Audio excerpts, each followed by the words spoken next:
Hello, hello everyone! How are you doing? Sejam todos muito bem-vindos a mais uma aula. Eu sou o professor Luiz Bragança do componente de Língua Inglesa. Estou aqui com vocês para mais uma aula. Vamos ver a aula de hoje? É a nossa revisão e avaliação. Pegue todo o seu material, ok? E o foco é aqui na aula que ela já vai começar.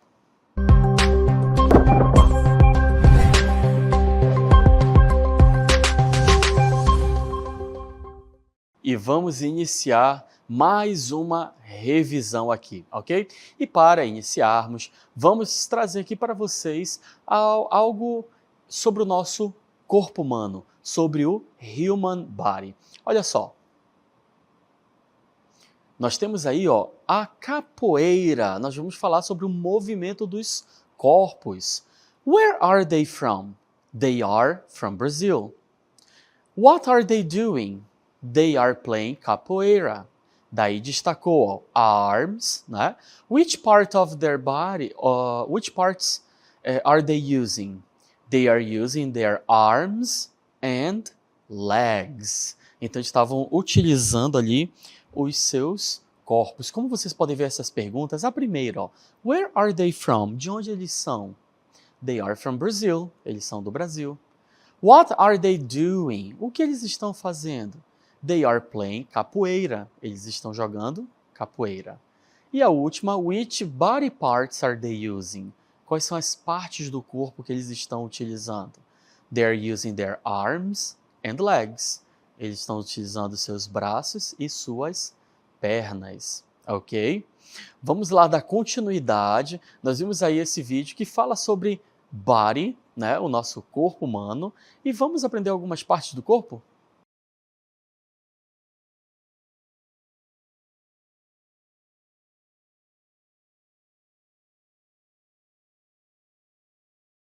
Head, eye, eyes, eyebrow, nose, mouth, lips, ear, chin, neck,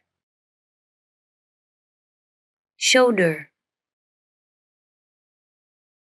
Nós vimos aí algumas partes do nosso corpo, como vocês podem observar aqui, the body, que é o nosso corpo, né? Ou partes do corpo mais relacionadas à parte superior, né? Como cabeça, que é head, eyes, que são os olhos, mouth, que é a boca, shoulders, que são os ombros, e assim em diante. Vamos agora dar continuidade e aprender outras partes do corpo humano.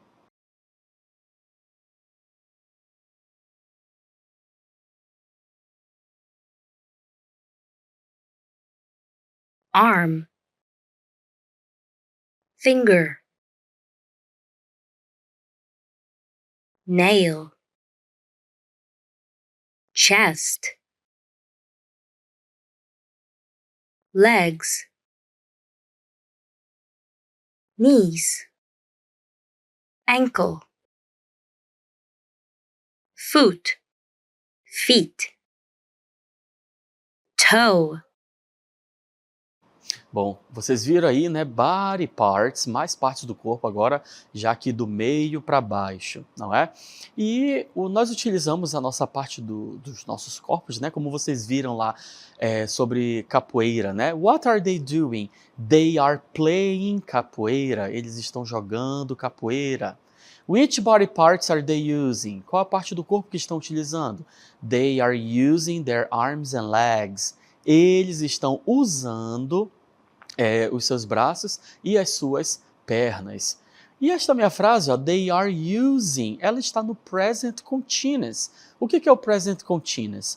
Olha só, o present continuous, ele é formado por sujeito, mais verb to be, mais o verbo principal, mais o complemento.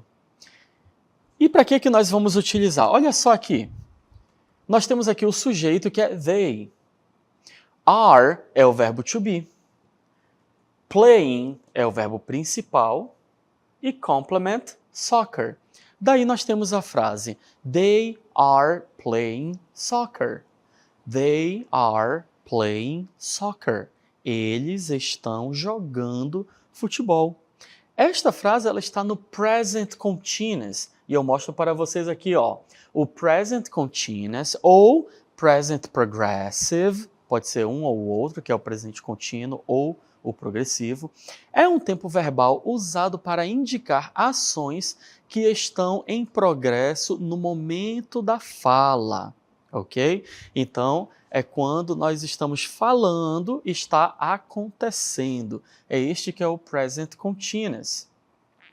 Em geral, é utilizado com advérbios de tempo now, que significa agora, at the moment, que significa no momento, e at present, que é no presente. Bom, como todo tempo verbal, o present continuous tem as suas regras, né?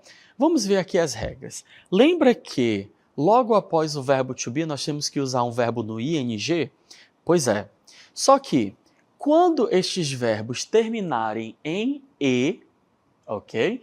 Precedido de consoante, o que nós vamos fazer? Nós vamos retirar esta vogal e nós vamos acrescentar o ing.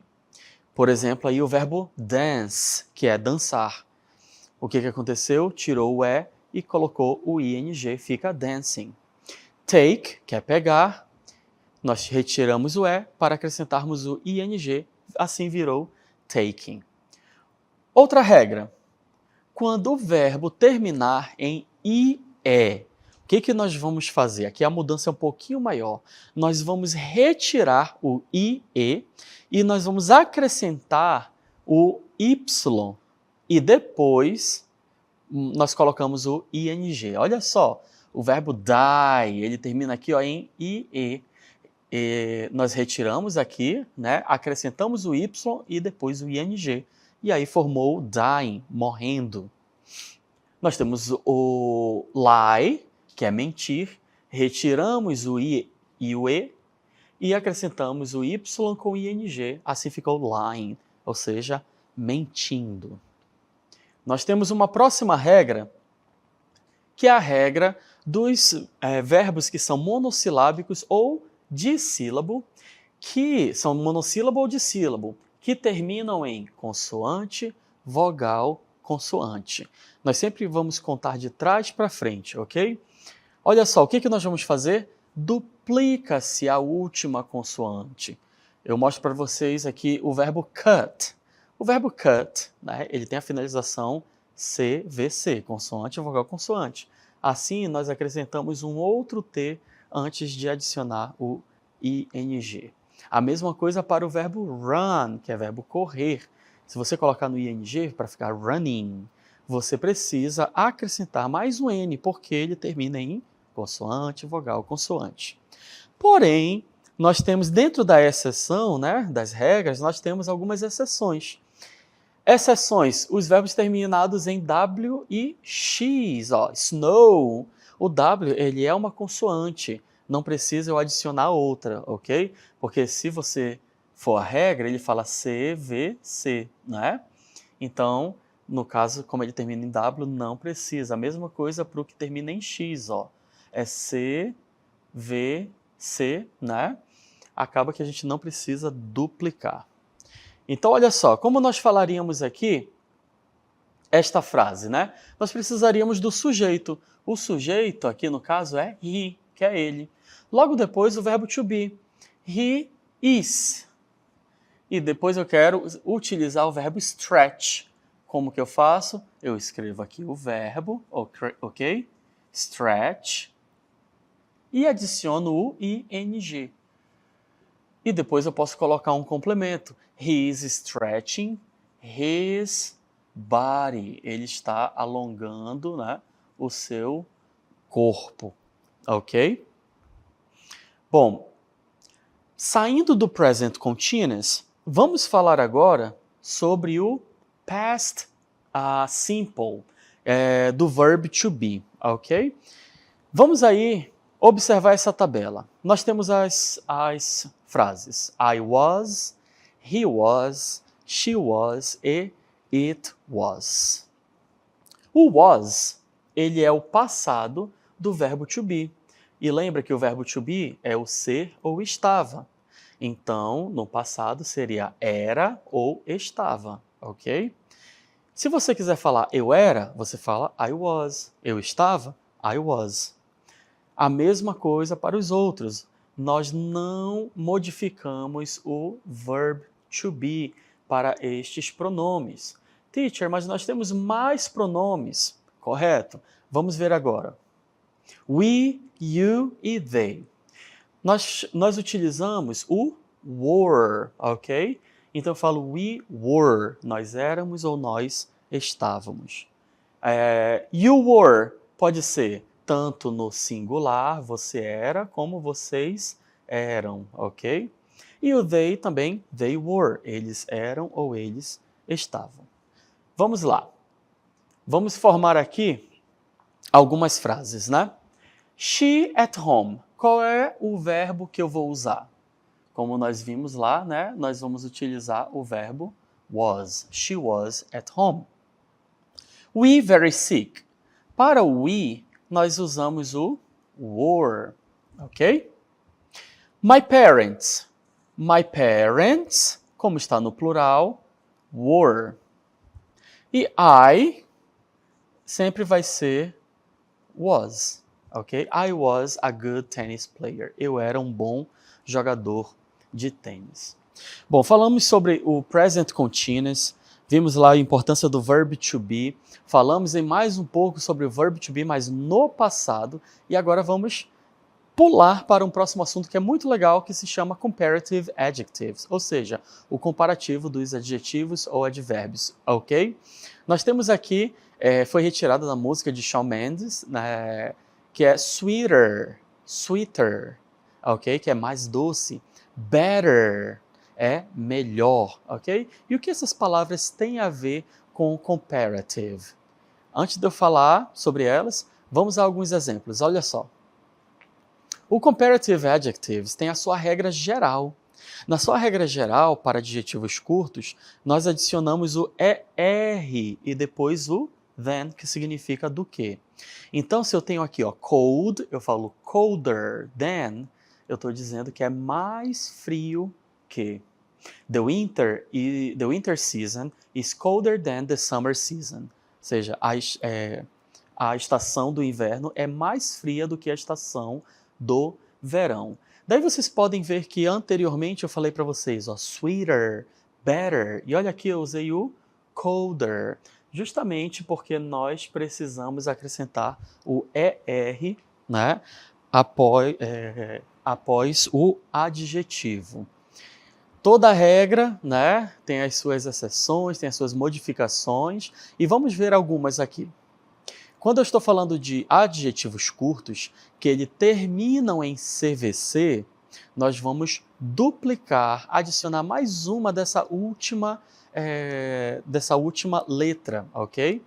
Então, nós precisamos fazer essa duplicada, ok? CVC. Toda vez na língua inglesa, né, quando você fala isso, né, de CVC, sempre tem uma duplicidade aí da última consoante. Vamos ver aqui como que ficariam alguns adjetivos. Olha só. Nós temos aí o adjetivo thin, termina em CVC. Nós precisamos acrescentar o quê? O ER, ok?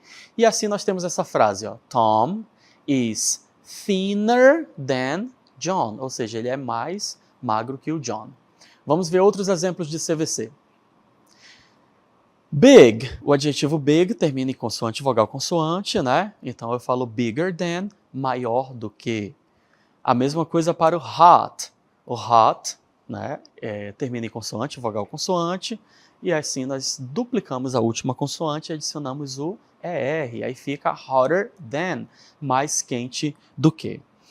Uma outra regra é quando nós utilizamos adjetivos que terminam em consoante mais Y, ok? O que acontece? Quando esses adjetivos terminam em consoante mais Y, nós vamos retirar o Y para acrescentar o IER, ok? Retira o Y, acrescenta IER. Vamos a exemplos.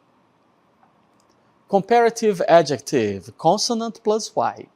O que acontece? Tem um adjetivo aqui para vocês. O adjetivo é noisy. Noisy significa barulhento, ok? E daí, vamos colocar numa frase. Olha só. The construction site is noisier than a park. Ou seja, um canteiro de obras é mais barulhento do que um parque. Vocês podem ver que foi retirado, né, o Y para acrescentar o IER. Vamos lá, continuando. Nós temos aqui busy, busier, que é mais ocupado. Pretty, bonito. Prettier, mais bonito. Dirty, sujo. Dirtier, o mais sujo, né? Sleepy, sonolento. Sleepier, mais sonolento do que. Noisy, barulhento. Noisier, mais barulhento que. E shiny, que é reluzente. Shinier, mais reluzente que. Nós temos aí também os adjetivos irregulares, ok? O comparativo deles é diferente. Por exemplo, o adjetivo good tem como comparativo better than, melhor que. O adjetivo bad, que é ruim, tem como comparativo worse. E aí fica worse than, pior que. E o adjetivo far, que é longe, distante, tem como comparativo farther than, ok? Mais distante que. Nós temos também o further, ok? Que é a mesma coisa, só muda a grafia. Um outro tópico, falando de comparativos, são os comparativos de igualdade. Os comparativos de igualdade, eles são mais simples de serem utilizados, porque não tem regra, não tem nada que impeça a gente de usar o adjetivo como a gente quer. Nós temos aqui o as mais adjetivo mais as. Esse primeiro as, ele tem um significado e o segundo as tem outro. Olha essa frase. The Sugarloaf Mountain is as high as the Corcovado Mountain em Rio de Janeiro. O Pão de Açúcar é tão alto quanto o Corcovado no Rio de Janeiro. Então esse primeiro as é tão e este segundo é quanto, ok? Então, para nós utilizarmos o comparativo de igualdade, basta nós adicionarmos aí o adjetivo entre as. Na aula de hoje, nós falamos de muitas coisas. Vamos fazer uma recapitulada. Olha só, nós falamos de present continuous. O que é o present continuous? É uma ação que está acontecendo no momento da fala. Nós utilizamos ali o verb to be, após o sujeito, né? E depois o verbo no ing. Por exemplo, I am speaking. Eu estou falando. You are studying. Você está estudando, ok? Falamos sobre as partes do corpo, né? Head, shoulders, arms, ok? Fingers, nail, etc. Falamos também sobre o verb to be no passado, que tem duas formas, was ou were. I was, he was, she was, it was. Já para os outros, we, you e they, a gente usa o were. Falamos também de comparativo, de adjetivos curtos, né? Nós acrescentamos o ER, porém, se ele terminar em consoante, vogal, consoante, a gente duplica a última. Se terminar em consoante Y, retiramos o Y para acrescentar o IER. E falamos do comparativo de igualdade, que é o mais simples de todos, basta você colocar o adjetivo entre o as. O primeiro as significa tão, e o segundo significa quanto, ok? E assim nós finalizamos aqui todos estes assuntos, ok? E espero que vocês tenham curtido aí a aula e a gente se vê numa próxima oportunidade. Bye, bye!